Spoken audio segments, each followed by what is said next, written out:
burden removing, yoke destroying power of God is living in me. The mystery of the gospel is Christ in me, Christ in me. Mystery of the gospel is Christ in me, Christ in me.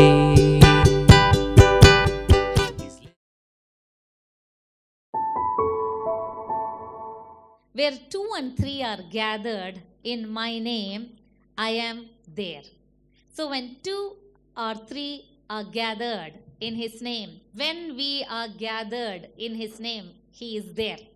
Have you seen when friends make plan, old school friends, old college friends, your childhood friends, when they make plan, they say, let's meet up at this place, let's go to this place. One of them will say, let me check my calendar. Other one will say, let me see my appointments. I'll try and I will be there. But the Bible says, the moment you tell God, we both are meeting there, He says, I will be there. He never says, let me check my calendar. He never says, let me see if I have time for you. He's so excited. He's very excited. He's like, if 2 and 3 are there, I will be there before you. Amen. I will be there. I'm excited to see you. I'm excited to meet you. Amen. God is here in the house. He's excited because you are here. Amen. Glory to God. Thank you, Jesus. Indeed, it is grace of God. It is His mercy. He never leaves. He never fails. Amen. The grace covenant that we have been studying. The grace of God. You remember we have done 3 series of grace covenant. First one was how to receive abundance of grace. When we receive abundance of grace, we reign in life through the knowledge of God. Through the knowledge of Jesus, we receive abundance of grace. Second part we discussed on the knowledge, that is epignosis. What is epignosis? Precise and correct knowledge of God. Amen. When you have precise and correct knowledge of God, it helps you to understand and be drawn closer to God. Amen. The third thing we studied was 3 major covenants: Abrahamic covenant, Mosaic covenant, and grace covenant. You become part of Abrahamic covenant by birth. You become part of Mosaic covenant by behavior. Amen. By your performance, by behavior, you become part of Mosaic covenant. Now, grace covenant. How do you become part of grace covenant? By believing. Amen. 3 B's. Abrahamic covenant by birth, Mosaic covenant by behavior, and grace covenant by believing. Just by believing, you are becoming part of Abrahamic covenant, fulfilling Mosaic covenant. How? The Bible says, whoever has believed has been made sons of God. Now you are son of God. Amen. You have heritage. You have legacy. The covenant of Abraham, the blessing of Abraham are yours. Amen. Now because you are in Christ, the Bible says, you are the righteousness of God. You are righteous. That means you have placed all the covenants, all the laws of Moses, and you have fulfilled it in Christ Jesus. Amen. How amazing is the grace covenant. God sees you perfect. God sees you righteous. God sees you holy. You are accepted. God sees you just as His son. Amen. There's no difference between you and Jesus. What a good news. I have a twin. Amen. You have a twin. This is the good news. You look exactly like Jesus. That means you have a twin in heaven. And His name is Jesus. Amen. What amazing truth. Thank you, Jesus. Oh, my sibling, my elder brother, my Lord Jesus is my twin. Because the Bible says, as Christ is, So are you. Hallelujah. What a powerful truth. The truth of grace covenant. So let's dive deeper and understand more, because when we are studying the grace covenant, we must know the phrases, the strong phrases the new covenant uses about grace covenant. In the book of Galatians chapter 5 verse number 4, it says that I do not want to fall from the grace of God. Don't fall from the grace of God, it says. Look at that verse, Galatians 5:4. You have become estranged from Christ, you who attempt to be justified by law, you have fallen from grace. You must understand this powerful phrase. What is it to fall from grace? Because the other portion in the book of Galatians, Apostle Paul is using, I do not frustrate the grace of God. Show them Galatians 2:21. It says, I do not frustrate the grace of God, for if righteousness come by the law, then Christ is dead in vain. Amen. If righteousness came by law, then Christ is died in vain. So the Bible says, do not frustrate the grace of God. And in the book of 1 Corinthians, it says, I am what I am because of the grace that was poured on me. So he says, and his grace toward me was not in vain. So now let's understand these three contexts. It says, I do not frustrate the grace of God, I don't fall from the grace of God, and I do not make grace of God in vain that God gave me. You must understand these strong words, strong phrases Apostle Paul is using. Why? Because in the book of 2 Peter chapter 3 verse 18, we clearly saw that we must grow in the grace of God. We must grow in the knowledge of the grace of God. Why?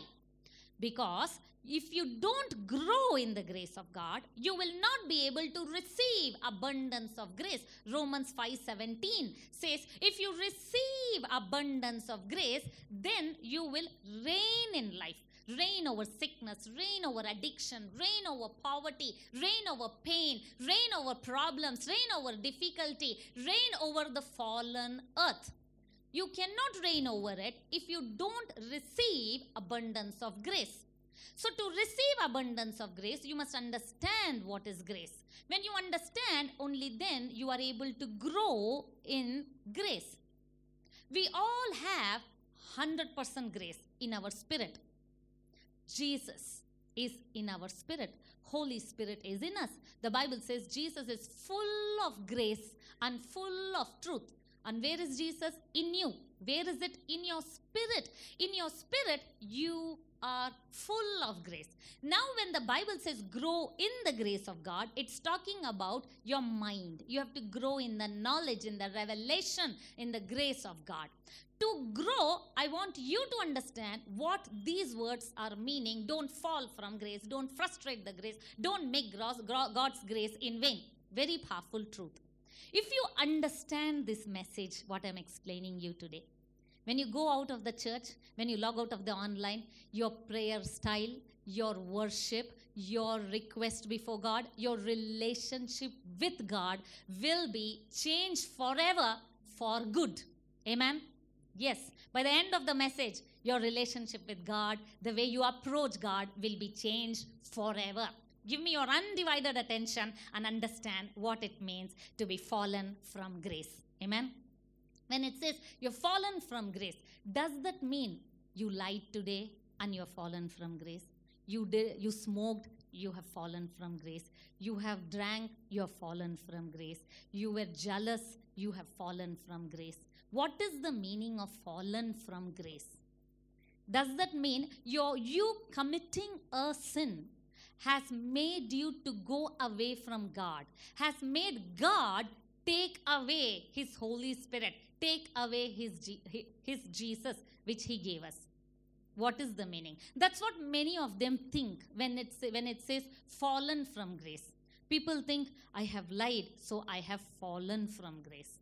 I have done something wrong, so I have fallen from grace. God has taken away grace. Because of the old prayer of David, once David prayed after his sin, do not take away thy Holy Spirit. So people relate that context of David to this scripture, saying that I have done something wrong, I have sinned against God, so I have fallen from grace. God might take away the Holy Spirit.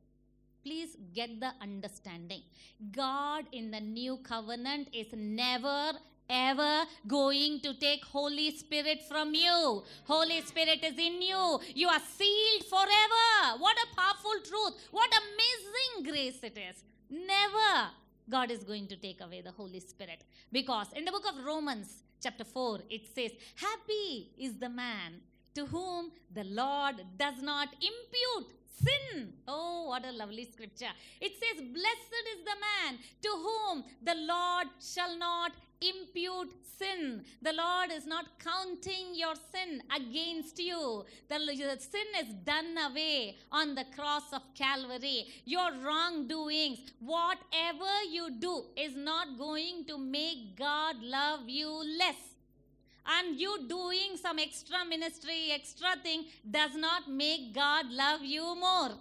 Nothing is going to make God love you more or love you less. He's the same, unchanging. He loves you forever. He gave you His Son on the cross of Calvary even before you were born. Amen. 2,000 years ago, even before you were formed in your mother's womb, God already gave His Son. Before the foundations of the earth, the Son, the Lamb was slain. This is amazing grace. Amen. So when we preach grace, sometimes people think probably they want to cover the sin under the carpet.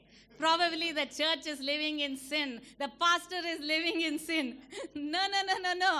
Don't get that idea. If you are preaching grace, that means you are free from sin. Yes, sin shall not have dominion over you because you are not under law. You are under grace. Amen. If sin is having dominion over you, that means you are hearing to the messages of law. You don't know the real truth. You don't know what it is to be free from the law. Apostle Paul, called as the one who had great revelation of grace. In this book, Romans, which is famously called as Epistle of Grace, because there are so many scriptures on grace in this book. He says so beautifully, 10 times in this Romans, in the book of Romans, it is written, God forbid. Certainly not. For what these phrases are used. God's grace is given so that I go and abound in sin, where the Bible says, where sin abounds, grace superabounds. So let me go sin more. Certainly not. God forbid. He says, God's grace is not given for me as a license to sin. Amen. That's what he is trying to say. If you understand this, then you are free from performance. You're free from living in sin. You're free from approaching God with law mentality. Amen. Very, very powerful truth, which so many of us were unaware. Amen. You must learn this powerful truth when the Bible says that God does not impute sin and you are no longer under law, you are under grace. Because when you understand God's grace, what happens? You are able to receive. When you are able to receive, what happens? You are able to reign. You are able to reign over pain, reign over addiction, reign over sin, reign over your weakness, reign over your short-temperedness, reign over difficulty that you face. You are able to reign. As long as you are hearing the messages of grace, you are being set free. Because the Bible says law is the strength of sin. The more I preach law, the law is the strength of sin, it says in the book of Romans. That means it's empowering you to sin. The more I preach on grace, it's empowering you to live above sin. Amen. Glory to God. What amazing grace revelation it is. So now, when it says God does not impute sin, then what is the meaning of fallen from grace? That means God is not counting your sin accountable and taking away Holy Spirit or Jesus. I told you it's never ever going to happen. So what is that being fallen from grace? When you see that in the book of Greek, the word that is used, Galatians 5:4, fallen from grace, is literally falling from higher ground. It's falling from higher ground. Fallen from. You're falling from somewhere. That means you are in higher position. You are elevated. Amen. So according to this context, I understand grace ground is a higher ground. Amen. So being in law, being in performance is lower ground. So from grace ground, you can fall down. From law, you cannot fall because it's very low. It's very much down. If you are in grace, that means you are in higher position, and the Bible is saying, don't fall from there. You have fallen. Apostle Paul is writing this to the people in Galatia, to Galatians. You know what happened? These people received the grace of God. Ephesians 2:8. We were saved by grace. How? Through faith. Amen. So they were saved by grace. Now they are going back to traditions, going back to works of law. They were going back to circumcision. They were going back to all 613 laws. So Apostle Paul is writing in Romans and Galatians. He is telling, you were free from the bondage. You have been delivered. Why are you putting the yoke which our fathers could not take? What is he calling to law? The yoke which our fathers could not take. He's saying, our fathers could not take this. Now why are you putting this onto Gentiles? Why are you putting this again onto them in performance-based mode?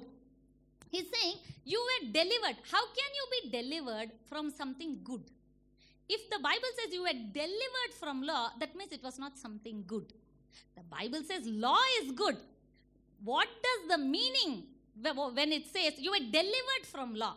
You were delivered from law means you were delivered from the performance-based approach, because salvation is not for sale.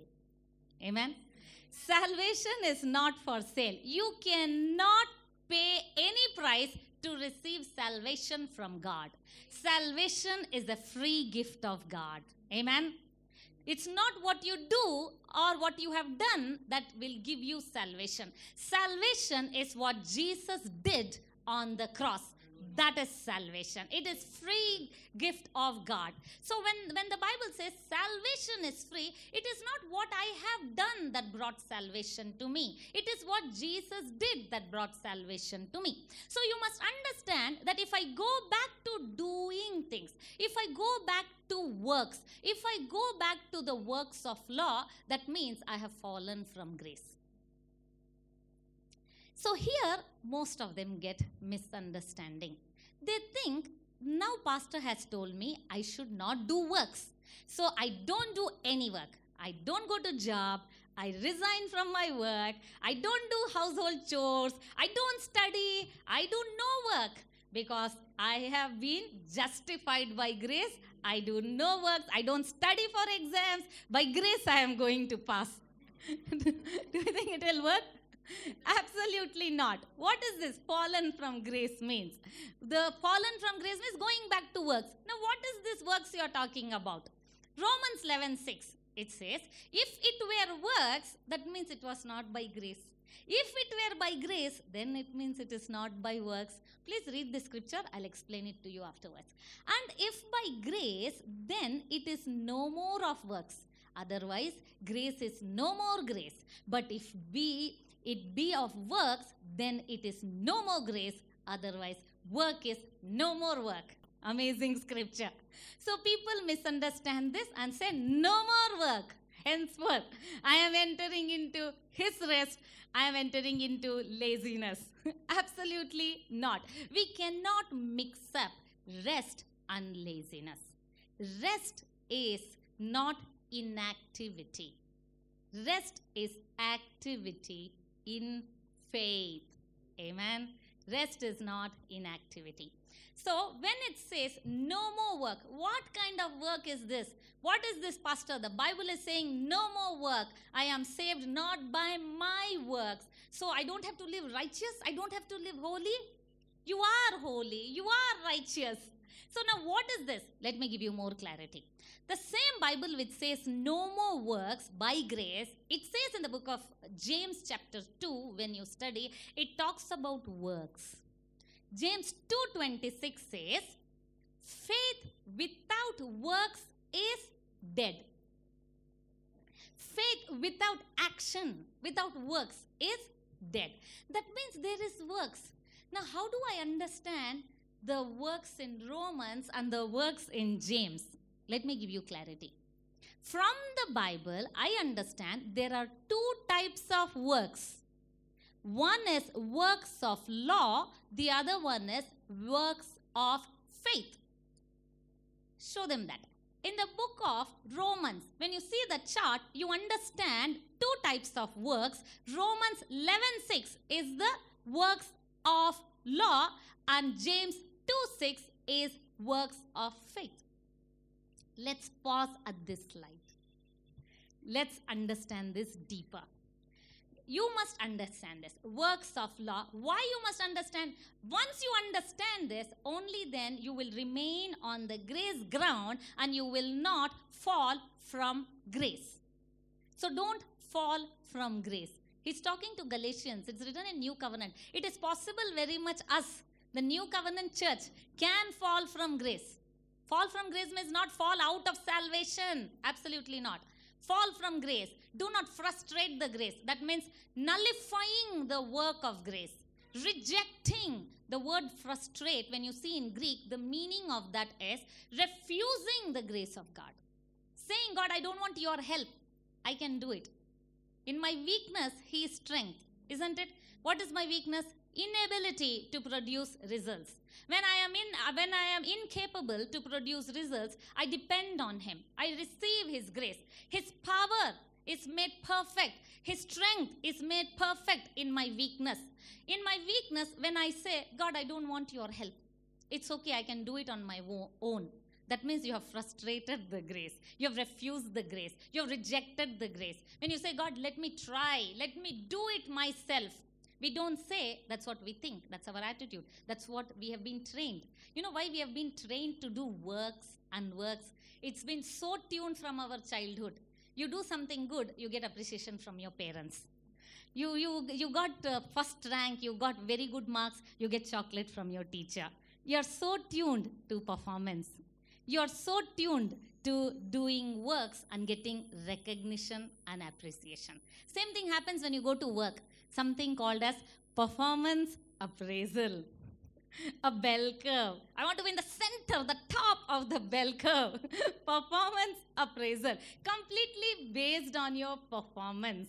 You get rewarded, you get promoted, you get your bonus, you get your increase, you get your recognition and reward. But when you come to the Bible, when God says, it is not performance appraisal like Mosaic covenant. It is grace appraisal. Amen? It is nothing what you have done. It's already given to you. You are already given, you have been made prosperous. You are already given with all spiritual blessings. Ephesians 1:3 says, blessed be the Father of our Lord Jesus Christ, who has blessed us with all spiritual blessings. All. That means all spiritual blessings. That means God has already blessed us. Now that God has already blessed us, it's not my performance. It is grace appraisal. What is grace? Undeserved, unearned, merited of God. Favor of God. Amen? Undeserved, unearned, unmerited favor of God towards us. Grace is God's provision. God's provision to man's every need. When Abraham had revelation, Jehovah Jireh, it's not just about your finances. Many times I've seen when people have financial difficulty, only then they understand Jehovah Jireh. Jehovah Jireh is not just financial provider. Jehovah Jireh provided salvation, a whole package. Jehovah Jireh provided healing to your sickness. Jehovah Jireh provided deliverance to your mental issues. Jehovah Jireh provided all the healing to the heredity problem that you ever had. Jehovah Jireh provided forgiveness to your sins. It is Jehovah Jireh's provision. It is grace provision. Grace provided every need of man. Amen. So when you understand the grace of God, when you realize the grace of God, now you have to be delivered from going back to the works of law. Let me explain. What is this works of law and works of grace? Works of faith. I told you, works of law is going back to performance. If I give you a little more illustration, you will understand. Let me give you some examples. In the Bible, the woman with the issue of blood, what she did, she said, if only I go and touch the hem of his garment, I will be healed. She said, I will be healed, right? It was works of faith at that time. How it became works of faith? In that context, in the book of Gospels, Jesus had not yet died. Because Jesus had not yet died, she said, if I touch the hem of his garment, I will be healed. But today, the New Covenant Church, you know what we are doing? We are taking the same lines of that lady after 2000 years and making the same prayer. What are we praying? We are saying, God, if I fast for 40 days, I will be healed. If I get up morning 4 o'clock and pray for 30 days, I will be healed. If I go to church for next 3 months, I will be healed. You have fallen from grace. You know, you have gone back to performance. You have gone back to mode of works. We cannot go back. Understand, I told you, grace is not elementary. Many people think grace is just for new believers. Teach law, pastor. Teach Mosaic covenant. Let's go back to Torah. No, grace is not elementary. To understand what I'm telling you, you really need the maturity and wisdom of God and grow in the revelation of God's grace. Only then you will be able to understand what I'm saying. So when that woman told, I will be healed, at that time she was right. Today, if you come to God and say, I will be healed, you're totally wrong. You have missed the real point. The real point is 2000 years ago. The Bible says, by his stripes you were healed. Amen. The blind Bartimaeus came asking Jesus, Son of David, have mercy on me. So he was pleading, he was begging, Son of David, have mercy on me. In the book of Galatians, you can show the scripture where it clearly says, don't go to weak and beggarly elements. I love this portion. Going back to works of law is called weak and beggarly elements. Few years ago when I read this scripture, the scales of my eyes fell off. And from that day, I got super excited about this statement. Weak and beggarly elements. I like this statement. Weak and beggarly. What is this weak and beggarly? But now after you have known God, have you known God? Amen. After you have known God, or rather are known by God, how is it? How is it? He's surprised. How is it that you turn again to weak and beggarly? Weak and beggarly. What is beggarly? Having the attitude of beggar, begging, pleading. God, please, please, please heal me. How many of us have prayed like that? Don't feel guilty. I have also done that. God, please, please, please bless me. Weak and beggarly. God, please, please hear my prayer. If I cry today, God is surely going to hear my prayer. Weak and beggarly. God has already heard your prayers. Amen. God was moved 2000 years ago on the cross of Calvary. When you are hurting, no doubt it is hurting him. That is where already he thought of it. And he already provided. What amazing grace. What amazing love. Please understand his love. He already provided healing. He already provided well-being. He already provided deliverance. He already provided everything that you ever need. Amen. When it says weak and beggarly, today if we take the prayer of blind Bartimaeus and say, Son of David, have mercy on me. Have mercy on me. More than mercy is grace. Mercy is not punishing you. Grace is giving you more than what you don't deserve.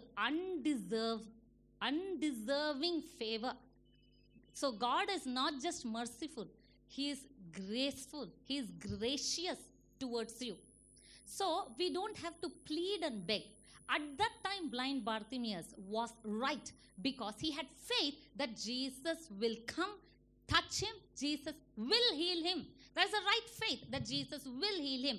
But today in New Covenant, you cannot pray, Jesus will bless me, Jesus will heal me. You must pray, Jesus has healed me, Jesus has blessed me, Jesus has prospered me. So when you're standing on your victory ground, like in the book of Ephesians it says, having done all, stand. Stand, it says. Where do I stand? I stand on my grace ground. Grace is higher ground, and if I leave that position, I fall back to the lower ground. I fall back to the performance appraisal mode with God, falling from grace. Let me give you another example to understand. Most of us, many of time, people have asked me, Pastor, can you teach us how to pray? How I can pray every day morning? Morning, what I should do? Should I sing songs? Should I read the Bible? Should I listen to messages? How I can pray? There's a lot of problem. If I pray, I believe I'm going to get a job. If I pray, I believe I will be healed. If I pray, I will become rich. You have got the concept itself wrong. Your foundation is wrong. It is not that you will be healed. It's not that you will be blessed. It's not that you will be prosperous. Please hear me. This is the truth. You were healed. You were prospered. You were blessed 2,000 years ago. That is your position in Christ. If you don't believe, go and read for yourself Ephesians chapter 1 verse 3, where it says God has already blessed you. It is in past tense. 1 Peter 2:24 says you were healed. Why it does not say you will be healed? Why it says you were healed? You must understand this. Yes, grace is not elementary. It is deeper. You need to understand deeper truth of God's word. So when the Bible says that you were healed, you were blessed, you have to stand that ground. You were prosperous, you have to stand that ground. You were highly favored, you have to stand that ground. You were anointed, please stand that ground. Don't think today I pray for 10 minutes, so I'm going to get anointed to go and do the work. I will be anointed. No. The minute Christ came in you, Holy Spirit came in you. What is the meaning of Christ? Christ is not his last name. Christ means Messiah. What is Messiah? The anointed one. Now, where is Christ? Christ is in you. If Christ is in you, what is in you?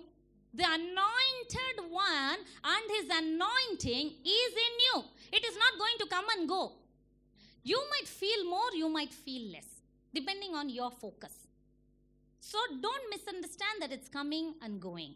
It's leaving you and it's coming. So don't have this confusion. The moment you have this confusion, you have fallen from grace and you have come to the lower ground, to the performance mode. So now coming to the confession. So what happens in confession? Sometimes people say, right, how to pray. So when you're praying, when you're confessing, people think if I pray for 40 days, that means my problem is going to be solved. You must believe that when you pray, yes, you have to pray. Prayer is very vital part for you to believe, place your faith, for you to receive from God what he has already provided. Amen? It's very important. So when you're praying, don't go with the approach that when I ask God, I will be blessed. When I do this, things are going to manifest. 60 days from now, everything is going to change, Pastor. Why 60 days from now, everything is going to change? For 60 days, Pastor, I'm doing my fasting prayer. Now everything will change. God has changed everything. Now you are aligning yourself to the position. Amen? You are aligning yourself. When you are aligning yourself to the right position of God, you are in better position to receive the light. Amen? So when it comes to confession, many times, what people do, I will confess today 25 scriptures and then I will be healed. I will confess today 30 scriptures and then I will become rich. People confess to be healed, to be rich. Pastor, it is about confession. I'm not understanding. What are you saying? Please hear me. Yes, you speak his word and get his results. He who has my word, let him speak my word faithfully. It says in the book of Joshua, this book of law shall not depart from my mouth. This word of God should be on your mouth. You have to confess. But there's a very thin line of difference. When you're confessing, don't confess to become rich. Don't confess to be married. Don't confess to be healed. Don't think, today I will confess 100 scriptures for 3 months, morning and night. If I confess 100 scriptures, surely God is going to heal me. How do I know this? I have done that. I have been there. I know what I am talking. I have confessed 100 scriptures, morning and night, regularly, thinking if I confess 100 scriptures, I will be healed. Few years ago, when the scales of my eyes had not fully fallen, then I realized something is wrong. Thank God I knew more than that. I understood God's word cannot fail. God's word is a formula that will never fail.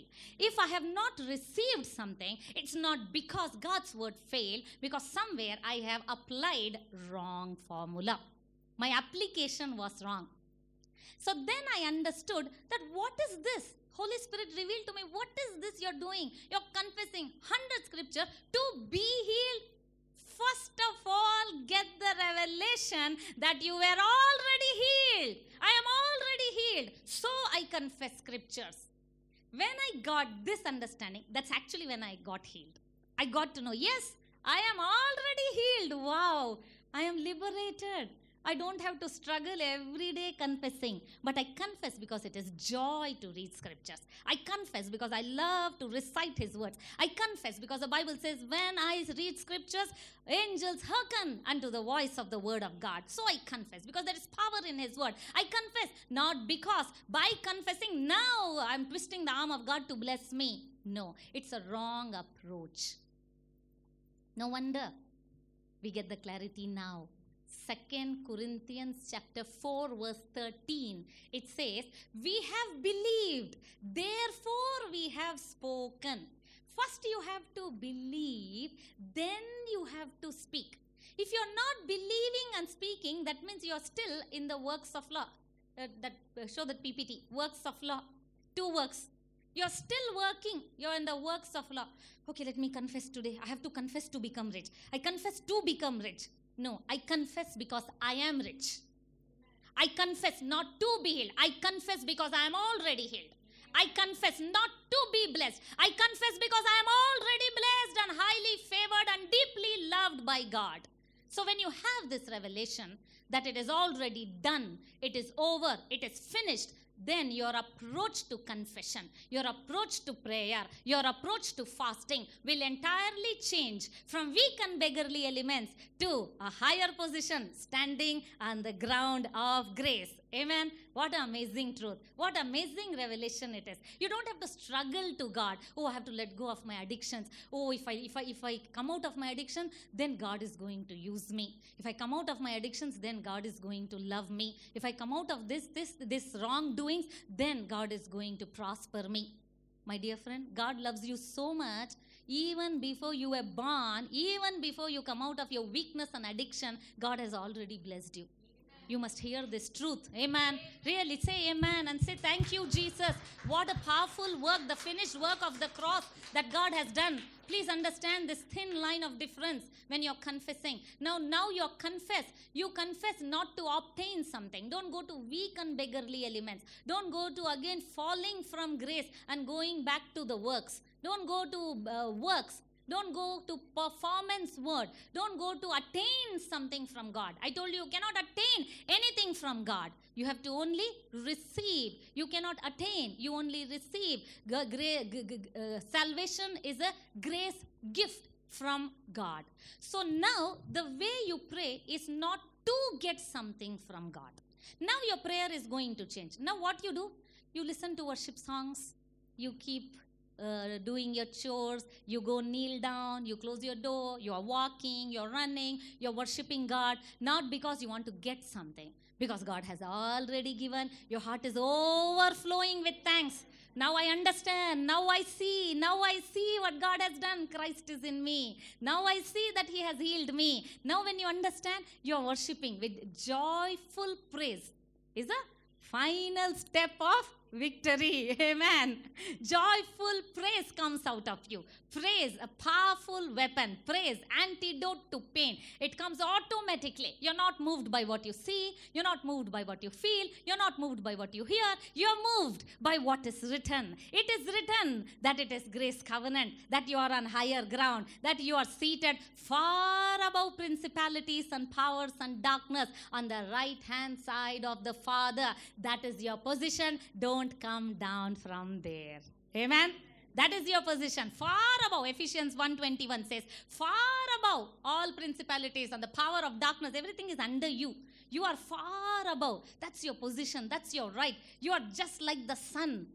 Like Jesus, you're on the right-hand side of the Father. So much God loves you. When you understand this truth, when you realize this truth, when you see this truth, then you stand on the victory ground. Now you go into prayer closet as a winner man. Now you don't go pleading, begging, God, please, please, please. You say, God, thank you, thank you, thank you. God, it's amazing, it's awesome. I know, I can see what you've done for me. Oh, I know my position. I am royalty. I am not a beggar. Amen. Because the book of Revelation says, we are kings and priests unto the Lord. I have a royal blood, the blood of Jesus flowing in my veins. Amen. So now you pray like royalty. You confess like royalty. You worship like royalty. Why? Your elder brother is Jesus. You are a heir and co-heir of Christ. You are a heir of God and co-heir of Christ. That means you are a heir of God. You are royalty. Wow. You are a king and a queen. That's what the Bible calls you. So a king and queen never begs. So let's not be a servant pleading. A servant will plead with the master. In the old covenant, God was Almighty. God was El Shaddai. God was Elohim. God was the Jehovah, Yudhe Wafe, where we had to plead. Master God. That's what people used to pray. Master. They plead. As the servant looks at the hand of the master, so the children used to look. In the new covenant, we don't go to God Jehovah. We don't go to God Elohim. We go to God Daddy God, Abba Father. I am not a servant to plead. I am a son who takes. I just take it. A servant will plead, but a son takes. Amen. So your prosperity, you have to take. Your healing, you have to take. Your blessing, you have to take. Your marriage, your spouse, you have to take. Your money, you have to take. Your job, you have to take. Your health, you have to take. Your children, you have to take. Everything is provided. Get ready and take. Amen. Take from God. Hallelujah. You are son of God. Just take it. Just believe it and take it. In the book of Mark chapter 11 verse 23 and 24 it says, when you pray, when you have believed what you have asked for, believe that you have received. What's the meaning of the word receive? Receive is in English, your Bible, in English Bible that you read, it's in English, receive. When you see in Greek, you know what it means? Whatever you have prayed for, whatever, whatsoever you desire, the Bible says, whatsoever you desire. When you have prayed for it, the Bible says, believe that you have received. What is the meaning of receive? You have taken. The word receive is taken. A servant pleads, please, please, please, God, heal me. Please, please, please, please, God, bless me. God is like, oh my God, it's breaking my heart. Why are you acting like this? You're not a beggar. You're my son. You're my daughter. Don't come to me like this weak and beggarly. Come and take it. All what I have is yours. Amen. That's what as his father told to the prodigal son. That is a beautiful image of Heavenly Father and you. Apostle Paul in the book of Galatians 4 gives a beautiful allegory of Sarah and Hagar. Sarah was mother of grace. Hagar is the mother of law. The allegory is so beautiful. Isaac is the son of grace, and Ishmael is the son of law. And we see the son of law is always instigating, provoking, hurting the son of grace. That's what they say, right? What are you going? Which church are you going? That church, dancing, pastor. The son of law is always instigating. What is that church? All are dancing. Definitely they all are going to hell. So sad, they are in the law. They are sons of Hagar. It's okay. Thank God we are sons of Sarah. We are the sons of grace. We know our covenant. We know, and we are on a higher ground. Amen. We are on higher ground with deeper and greater revelation. Because grace is not elementary. To understand grace, you need to be a matured Christian. Amen. Everybody understands law very easily. You do this, you get this. You don't do this, you don't get this. You do this, you're punished. Everybody understands. But grace, to understand grace, the eyes of your heart has to be enlightened. Amen. The eyes of I pray, that's what Apostle Paul said in Ephesians 1:17. I pray that the eyes of your heart be enlightened. Amen. May your eyes be enlightened today. Don't come begging. Don't come pleading. This time when you're confessing, this time when you go into prayer closet, go as royalty and go to command the Satan to get out from your house. Command the Satan to get out from your finances. Command the Satan to take off his hands from your body, because you are royalty. And he is your subject. He has to listen to you. Amen. Amen. Resist the devil and he flees from you, says the word of God. You must take your position. Don't come down. If you come down, that means you're fallen from grace. You're frustrating the grace of God. You are making the grace which was towards you in vain. Don't make that grace in vain. Every time when you pray, try to recheck, think and ask, am I coming with the attitude that if I come to church today, I will be healed? Am I giving to God? If I give to God, I will become rich. You're giving to God because you're already rich. Amen. You're taking communion not to be healed. You're taking communion because you're already healed. You are a healthy person resisting sickness. Amen. So when you come with this understanding, it's a very thin line of difference. So sometimes we go back to weak and beggarly. Most often it is very difficult to unlearn, very easy to learn. We have been trained to do performance and get things. So the same approach we have with God. So to understand this, it's like so difficult for people. They're like, how? By doing nothing, God has done everything to me? I don't have to do anything? Yes, you don't have to do anything. I have to only rest. Yes, you have to only rest. In Mosaic covenant, they had to keep the Sabbath day holy. They had to keep the Sabbath. In New Covenant, you don't have to keep the Sabbath. You are in the Sabbath. Amen. Jesus is your Sabbath rest. It was a shadow. It was a shadow. Jesus was saying, the Bible was saying, don't do anything on Sabbath day. It was a shadow of the new covenant. Now in Jesus, you are doing nothing and you are receiving. Amen. Now, when I said works of faith and works of law, here people get little confused. Anything? I can continue to sin. I can continue to do everything wrong and God loves me. Yes, God loves you. But if you are continuing in sin, you're continuing in problem, that means I have to question your salvation. You know why? If you are saved, it may be that you're struggling with addiction, but you will hate that sin. You will hate it. You know why? The Spirit of the Son is in you. The Spirit of the Son is holy. It will hate. Titus chapter 2 verse 11 and 12. It will hate. So now works of faith. Works of faith is doing the works knowing the benefits of grace. I'll explain. Let's read this scripture.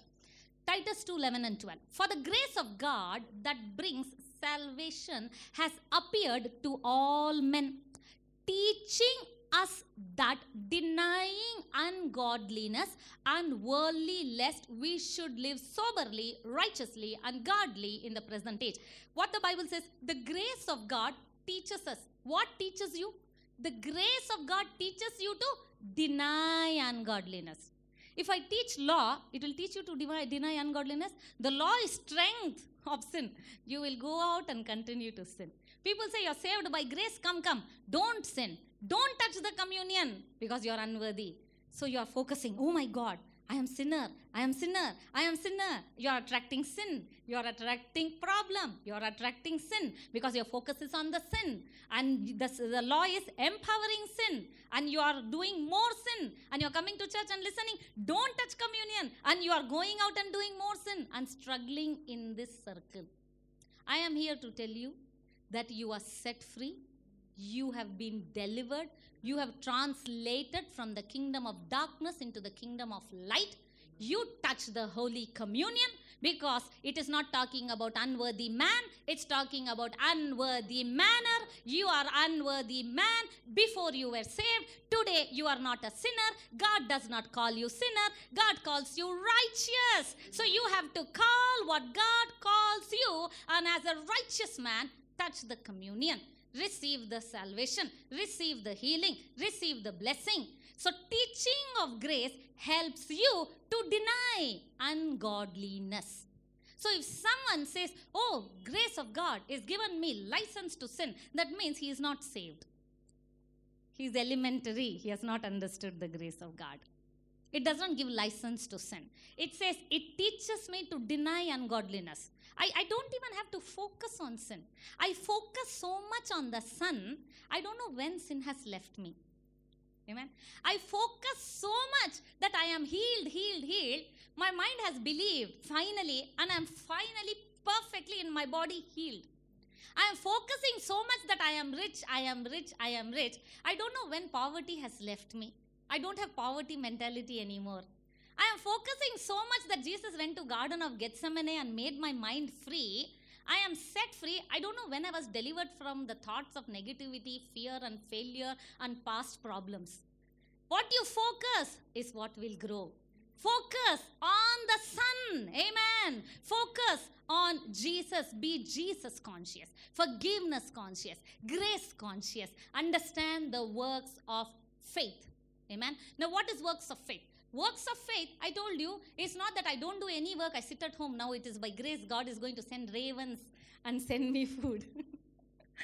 The Bible says God does not directly give you money. Sometimes people say, right, you might have heard testimonies, God give me money, I found money on the road, I prayed. Thank God for his mercy. But that's not how God makes you prosperous. God is not going to put 1 crore rupees on the road for you to get. Okay, how God makes you prosperous? In the book of Deuteronomy, it says, he gives you power to make wealth. Amen. He has given you power. You go, whatsoever your hand does, it will prosper. Whatsoever you do, it will do good. Whatever you touch, it will turn to gold. Amen. He has given you power to make wealth. So please go and utilize that power. Amen. So you must understand this clarity. Understand the subject where it says falling from grace. Now how to do confession. So now I don't go to prayer closet. I have to pray. I have to confess, my pastor has told me. I have to worship because I'm in worship team. No.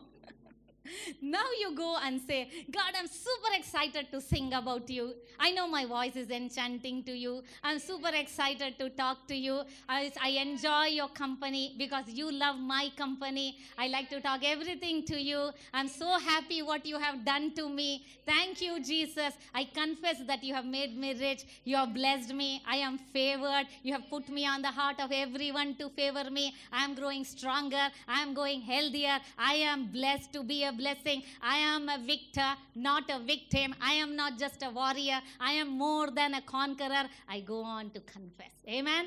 You go on to pray. Now your prayer life is different. Now your worship is different. Now you're fasting, not because, oh, I have to fast for God to bless me. No, I fast because God has blessed me. So let me receive. I am not fighting for victory. I am fighting from victory. I am standing on higher ground. I am standing on grace ground. I am standing today blessed, prospered, healed, victorious, because Jesus has won the battle for me. Amen. Jesus has won the battle. You are a winner man. It's over. It's over. Amen. The war is won. Amen. So when you get this understanding that you were healed, that you were blessed, that you were prosperous, that is when things are going to change. Believe this. Understand this. Get to know this truth about the grace. So now, all of you repeat after me. Weak and beggarly elements. Weak and beggarly elements. I will not go to weak and beggarly elements. Weak and beggarly elements. Amen. You have made this commitment. You will not go to weak and beggarly elements. Don't try to get something from God. You have already got it. Amen. Shall we give him glory and thanks? Thank you, Daddy God. Thank you for what you have done, Daddy God. We praise you. We honor you. We thank you. Over to Pastor Abraham. Praise God for His amazing grace. Amen. If you really understood grace, you will never stop singing all the days of your life. Amazing grace, amazing grace, amazing grace. What a revelation. He who attempts to be justified by the law, he is the one who has fallen from grace. That was the context. Context is key. Context is king. He who attempts to be justified by the law, it is he who has fallen from grace. What a powerful, powerful revelation. Amen. Church, it is not our godliness that will lead us to the truth. It is the knowledge of this truth that will lead you to godliness. Amen. Many people attempt. They think by becoming godly, they will know the truth. But it is totally the other way around. The knowledge of this truth leads you to godliness. I don't know if you're getting it, but continue to meditate on it. It is the knowledge of the truth that leads you to godliness. It might really think, it might sound to you that yes, grace, grace, grace, it's looking like it's a license to sin. No, no, no. Grace has a higher standard. When the woman caught in adultery was brought to Jesus, did Jesus compromise on God's holiness? What was his first response to the woman caught in adultery? He said, he who has not done any sin, let him first throw the stone. The first response to sin was, he said, let him first throw the stone. Because he knows sin has to be severely dealt with. He dealt with sin. He knows sin requires punishment. He who has not committed any sin, let him first throw the stone. So Jesus never compromised on holiness. Sin is horrible, church. Sin damages life. It damages marriages. It damages everything in your life. Sin is horrible. That's why we preach grace. Because grace is the only answer to overcome sin. When the world was filled with sin, the one who is full of grace came down. Because grace empowers you to fulfill the law. Grace empowers you to fulfill the law. So, sin has no dominion on him who is under grace. When you are under grace, you will become more holy. That is the truth. When you're under grace, you will be empowered not to sin. If you're under law, it is the strength of sin. So when you understand that you're fighting from victory and not for victory, when you understand in grace, you're already a winner. In law, you're trying to win. And can you win that race? What is the curse of the law? What is the curse of the law? The curse of the law is you cannot keep the law. That is the curse. The curse of the law is you cannot keep the law. That is why in the covenant of grace, you are a winner. You are already a winner. You're more than conquerors in Christ. You know who is a conqueror? The one who wins all the time. The one who wins all the time. Without even fighting, you win. You are more than a conqueror. Are there some conquerors in this house today? Are there some winners in the house today? Oh yes, if you really understood this, continue to meditate on this. The way you speak will change. The way you think will change. The way you believe will change. The way you approach life will completely change. The way you dance will change. The way you sing will change. We believe you were blessed by this message. Our vision is to make known the mystery of the gospel, which is Christ in you. You can be a blessing by partnering with Priya Abraham Ministries to share this good news. To partner, visit priyaabraham.org/partner.